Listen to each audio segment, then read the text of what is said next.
안녕하세요. 사랑하는 성도님, 영혼의 샘물 은혜의 자리에 오심을 환영하고 축복합니다.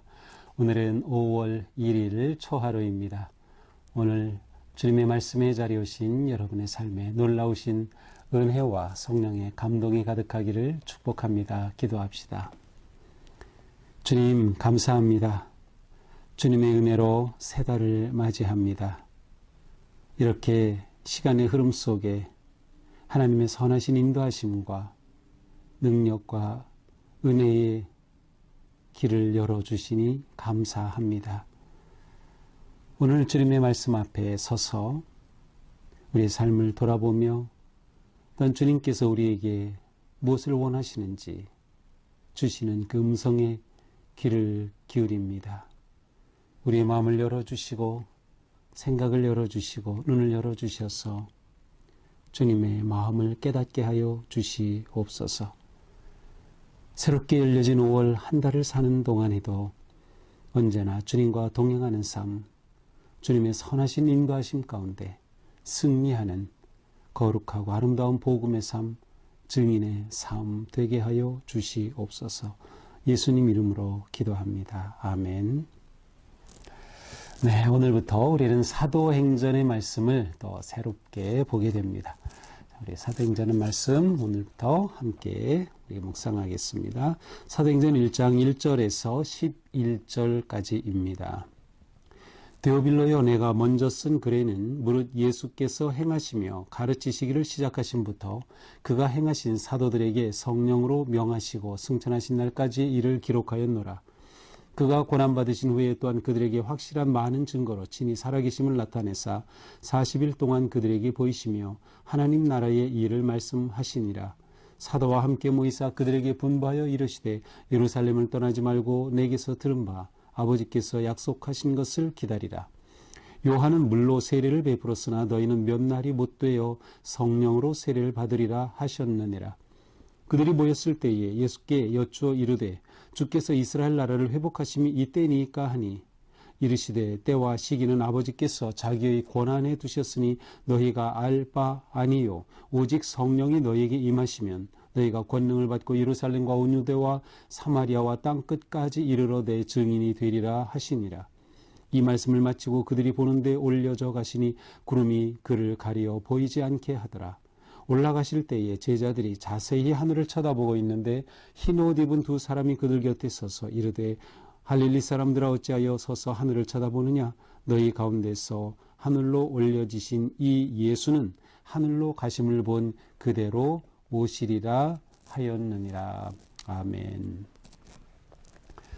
자, 사도행전은 정말 우리 신약 성경에서 교회의 시작을 알려주는, 그리고 이 복음이 어떻게 예루살렘에서 또 사마리아 땅끝까지 퍼져나가게 되었는지를 보여주는 아주 생생한 살아있는 기록입니다. 이 제목 자체가 행전입니다. 사도들의 행적이라고도 할 수 있고요. 사도들의 실행, 실천, 복음의 전파와 역사를 보여주는 그러한 아름다운 책이죠. 자, 사도행전은 이제 1장 1절에 보니까 데오빌로여, 내가 먼저 쓴 글에는 이렇게 되어 있어요. 내가 먼저 쓴 글에는. 그렇다면 사도행전을 기록한 사람이 있겠네요. 그렇죠? 내가라고 표현된 이 사람은 다름 아닌 누가입니다. 그렇다면 누가복음이 떠오르죠. 맞습니다. 사도행전의 저자는 누가이고 이 누가는 사도행전 전에 누가복음을 기록했던 사람입니다. 이 누가라고 하는 이 사람은 아주 바울과 동역을 했던 특별하고 귀한 분이었습니다. 바울의 동역자로서 2차 전도 여행을 함께 하면서 빌립보에서 전도하기도 하였고요. 또 헤어졌다 바울과 또 만나 예루살렘에서 합류하기도 하였고, 또 바울이 로마로 갈 때 로마에서도 함께 했던 사람이 바로 이 누가라고 하는 사람입니다. 바울은 로마 감옥에 있으면서 결국 그곳에서 순교를 당하게 되죠. 그리고 그곳에서 마지막으로 복음을 전파하고 있습니다. 누가는 바로 이 바울의 모든 행적 가운데 동행했던 사람이에요. 따라서 이 복음이 어떻게 이방 세계로 전파되며 그렇게 복음의 능력이 나타났는지, 어떻게 교회가 열방으로 나아가 세워졌는지 하는 모든 것들을 생생하게 목격할 수 있었던 사람입니다. 따라서 누가는 누가복음뿐만 아니라 사도행전을 통해서 본인의 그 놀라운 보고 들은 것을, 경험한 것을 기록하고 있는 것이죠. 그래서 1절에서 데오빌로에 내가 먼저 쓴 글에서는 어떻게 해서 먼저 쓴 글, 누가복음에서는 예수께서 행하시며 가르치시기를 시작하신 부터. 누가복음은 예수님의 복음 선포 시작으로부터 어디까지 택하신 사도들에게 성령으로 명하시고 승천하신 날까지 일을 기록하였노라. 네, 이것이 누가복음이죠. 이제 그 뒤를 이어서 바로 이 사도행전이 그 뒤에 일을 나타내는 것입니다. 그가 고난받으신 후에 또한 그들에게 확실한 많은 증거로 친히 살아계심을 나타내사 40일 동안 그들에게 보이시며 하나님 나라의 일을 말씀하시니라. 주님께서 마지막 승천하시기 전 제자들과 함께 있었던 이 모습을 마지막으로 보여주죠. 자, 그리고 나서 바로 예수님께서 제자들에게 주신 말씀, 마지막 남기신 말씀이라고 할 수 있어요. 바로 그 말씀을 소개하면서 이제 사도행전이 시작이 됩니다. 자, 사도행전은 데오빌로요 이렇게 시작됐어요. 그래서 수신자가 구체적으로 기록되어 있습니다. 데오빌로. 누가복음에서는 1장에 데오빌로 각하라고 되어 있어요. 아마도 데오빌로는 누가가 이처럼 누가복음 혹은 사도행전을 자세히 기록하는 것에 후원을 해줬던 그러한 사람으로 보입니다. 아니면 가공의 인물일 수도 있어요. 왜냐하면 theos는 하나님, 필레오, 사랑. 그래서 하나님을 사랑하는 자라는 명칭도 되기 때문이죠. 그래서 이게 구체적인 한 개인이든 아니면 하나님을 사랑하는 자라고 하는 어떤 가명 아니면 익명의 이름이든 어쨌든 누가는 그에게 이렇게 그가 목격하고 또 그가 확인한 내용들을 기록하여 전해주고 있습니다. 아마도 이것을 기록한 것은 로마 아니면 가이사랴였을 것이라고 추측을 합니다. 기록 연대는 70년경 아니면 그보다 좀 더 앞서 60년대 후반으로 보기도 하는데요. 그런데 이 연대에 있어서는 좀 어려움이 있습니다. 이 사도행전만 본다면 그렇게 말할 수가 있는데 사도행전은 누가복음 이후에 기록되었거든요. 그렇다면 누가복음은 사도행전보다 먼저 기록되었어야 했고요. 그렇다고 하면 누가는 기록할 때 마가복음이라고 하는 것이 이미 있었을 것으로 추측이 됩니다. 그래서 마태나 누가는 이미 마가복음이라고 하는 자료를 가지고 있었을 것으로 봐요. 그런데 마가복음 복음서 중에서 가장 먼저 기록된 것으로 보이는데 사실은 바울의 서신보다는 나중에 기록되었거든요. 그래서 이 연대가 아주 미묘하게 얽혀 있어요. 그래서 대략 한 70년경 아니면 60년대 말쯤으로 사도행전이 기록되었다라고 보통 보고 누가복음은 그것보다 바로 전에 기록된 것으로 볼 수 있겠습니다. 자, 누가는 이제 이렇게 앞에 쓴 글에서는 누가복음에서는 주님의 오셔서 복음을 선포하심부터 승천까지 기록했다. 자, 그럼 이제 누가복음에서는 무엇을 기록하게 되나요? 사도와 함께 모이사 그들에게 분부하여 이르시되. 자, 4절에서 사도와 함께 모이사. 여기서의 모이사라고 하는 것은 그 의미가 모였다는 것보다는 함께 식사를 했다는 것이 더 정확한 의미입니다. 모이사. 여기서 모이사라는 단어와 6절에 그들이 모였을 때 이 두 단어는 서로 다른 단어입니다. 그래서 6절에서 모였을 때는 정말 모인 것에 초점을 둔 단어이고 4절에서 모이사 이것은 식사하는 것에 의미가 있는 단어예요. 그래서 세 번역에 보면 잡수실 때에 라고 분명히 번역을 했습니다. 그래서 예수님은 제자들과 함께 식사하시면서 그들에게 말씀하셨어요. 뭐라고 하셨습니까? 예루살렘을 떠나지 말고 내게서 들은 바 아버지께서 약속하신 것을 기다리라. 요한은 물로 세례를 베풀었으나 너희는 몇 날이 못되어 성령으로 세례를 받으리라. 자, 예수님은 제자들에게 여기 머물러 있어라. 예루살렘을 떠나지 말라. 왜냐하면 그들이 떠나기 전에 중요한 그러한 일이 있기 때문이에요. 그것이 무엇이에요? 성령으로 세례받는 일. 보통 이것을 성령 충만이라고 하죠. 자, 그들은 예루살렘에 머물면서 성령 충만함을 입은 후에라야 복음의 증인으로 나아갈 수 있었던 것이에요. 십자가와 부활의 증인이 되기 위한 것이 바로 성령 충만함, 성령의 세례를 받으리라 라고 하는 이 말씀을 믿고 기다리는 것이었습니다. 자, 이렇게 그들이 모여서 식사할 때 주님의 놀라운 말씀을 받았습니다. 그리고 또다시 6절, 그들이 모였을 때 예수께 그들이 물어봅니다. 주께서 이스라엘 나라를 회복하심이 이때니까 지금이 하나님의 나라를 회복할 그러한 때입니까? 이것은 굉장히 어떤 정치적인 의미도 담겨 있을 수 있어요. 로마로부터의 해방, 하나님 나라가 온전히 회복이 되는 바로 지금입니까? 주님께서 부활하셔서 정말 온 나라를 다스리실 그러한 때입니까? 그러나 예수님의 말씀은 때와 시기는 아버지의 권한에 있다. 너희가 알 바 아니다 하시면서 그 유명한 말씀을 주시죠. 오직 성령이 너희에게 임하시면 권능을 받고 너희가 예루살렘, 사마리아 땅끝까지로 내 증인이 되리라. 오직 성령이 임하시면. 자, 앞에서는 식사하실 때에 성령 세례를 받을 때까지 기다려라. 예루살렘을 떠나지 말아라 하셨고, 이제 여기에서는 오직 성령이 임하시면 너희가 권능을 받을 것이다. 자, 성령의 세례를 받을 때까지를 기다려야 하는 이유가 분명해졌죠. 성령의 충만하심이 임할 때 권능을 받기 때문입니다.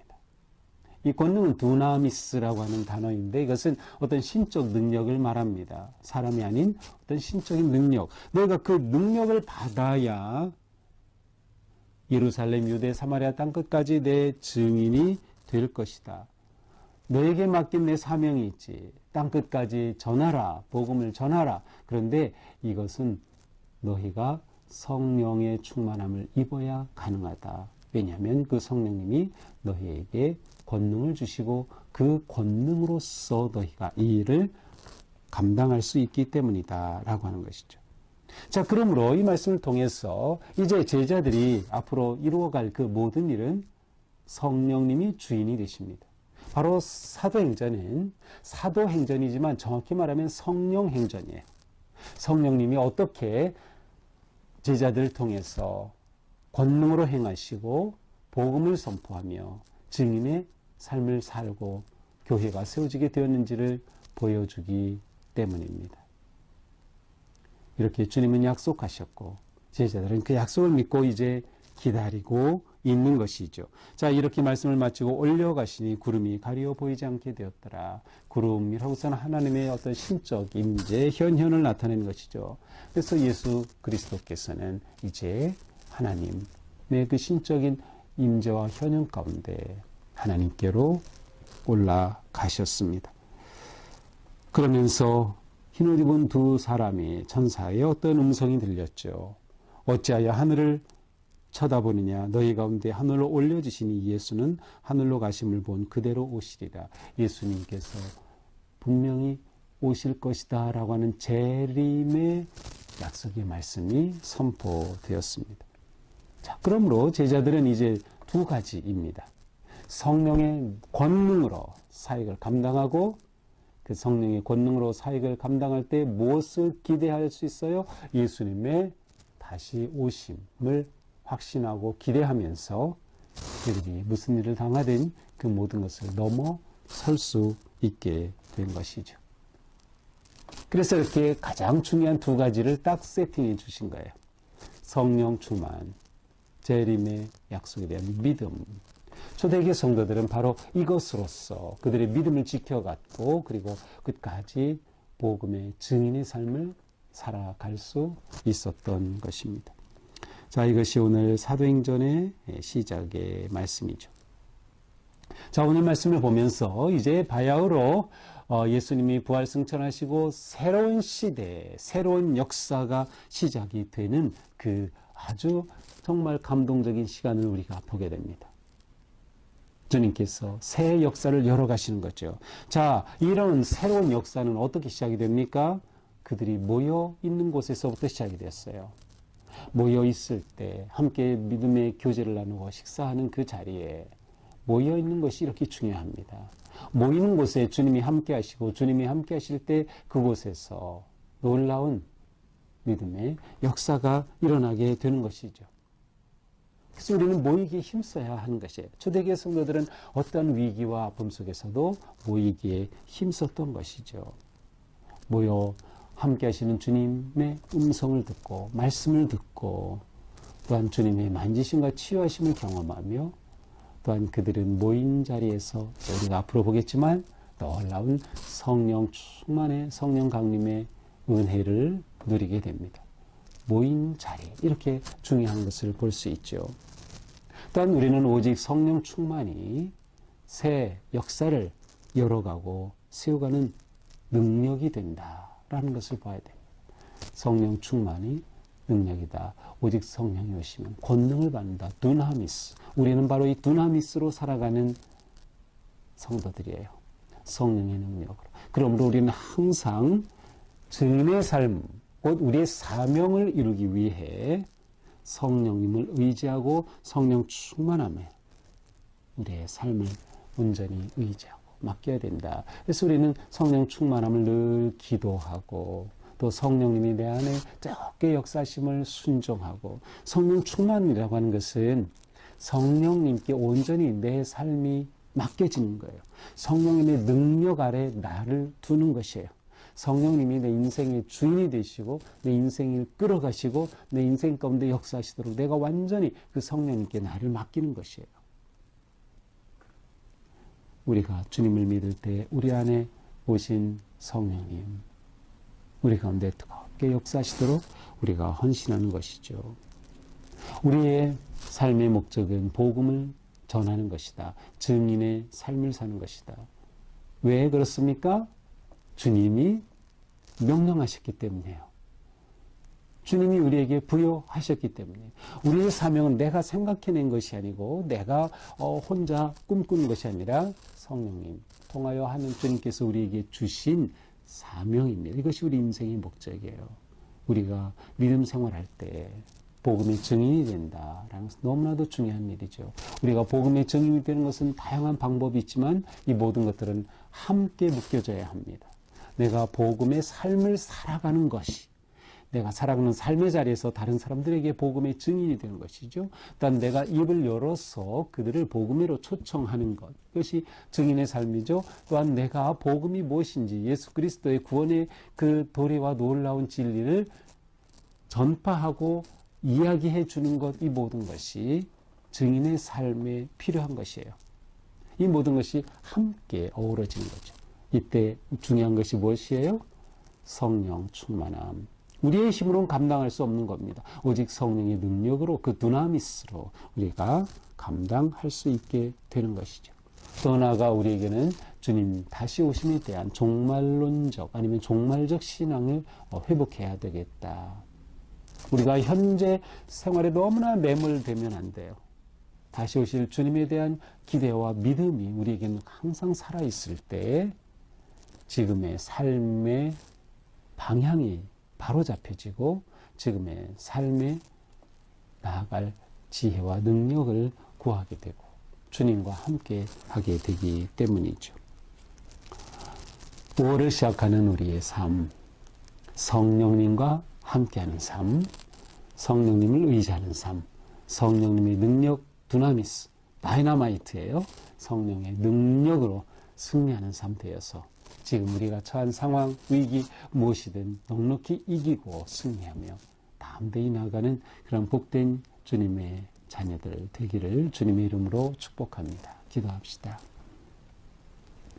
주님, 이렇게 주님의 은혜로 새 달을 맞이하며 또한 주님의 말씀으로 또한 이 복된 달을 어떻게 살아야 할지를 가르쳐 주시니 감사합니다. 주님, 5월 한 달은 그 어느 달보다도 더욱더 성령님 의지하고 성령 충만한 삶 살게 하여 주시옵소서.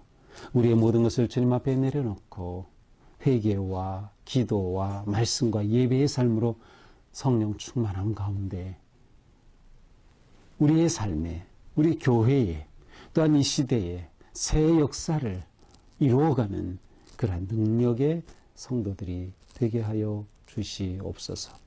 우리가 안고 있는 많은 문제들이 있습니다. 5월을 살아가는 동안 이 모든 것들을 넉넉히 이겨내고 또한 그 모든 것들이 해결이 되며 주님의 은혜 안에 승리하는 그런 복된 한 달 또한 복된 길로 인도하여 주시옵소서. 예수님 이름으로 기도합니다. 아멘. 네, 올 한 달도 주님의 은혜로 승리하고 성령의 능력으로 승리하고 새 역사를 이루어가는 그러한 아름다운 한 달이 될 수 있기를 축복합니다. 사랑합니다.